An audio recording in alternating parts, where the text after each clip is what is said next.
kabarin mpanakanto.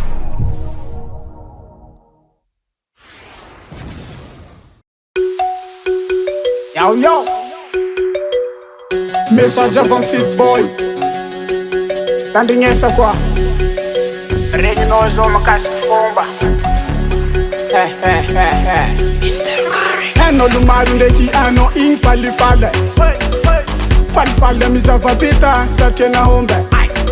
Seki kilani taka pita wazalahe. Imalani fanga sa duma agaga fomba naze. Fali na munu hol sa teni yenyi sa kol. Ni yala fenya ngambani volo ho. Fali na munu hol sa teni yenyi sa kol. Ni yala fenya ngambani volo ho. Haravunga no inye ni fati chala elu nyafe. Haravunga no inye ni fati chala elu nyafe. Haravunga ala elo. Haravunga ala elo. Haravunga ala elo. Haravunga ala elo.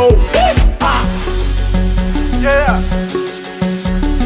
Isko fam nandra halingi ileran sasa kalingi ismande mandi am naling tel kam lo an sasan timenga tize he. Isko fam nandra halingi ileran sasa kalingi ismande mandi am naling tel kam lo an sasan fal na moon hol sa teni yengi sa kon ni yala fenya ngambani volo ho. Fali na munu hon sa teni yenyi sa kon ni yala fena ngambani volo ho. Haravunga no inye ni fati chala elu nyafe. Haravunga no inye ni fati chala elu nyafe. Haravunga ala elo. Haravunga ala elo. Haravunga ala elo. Haravunga ala elo.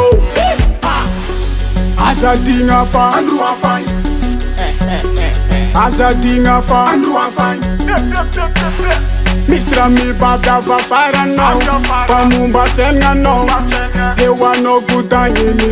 Ewa no sairangini. Pombarati no iro. Mi futi tami no zero.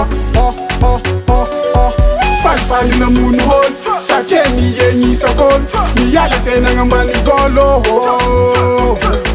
Fali na munu hol sa teni yenyi sa kon ni yala fena ngambani volo ho. Haravunga no inye ni fati chala elu nyafe. Haravunga no inye ni fati chala elu nyafe. Haravunga ala elo. Haravunga ala elo. Haravunga ala elo. Haravunga ala elo. Chapeau quoi.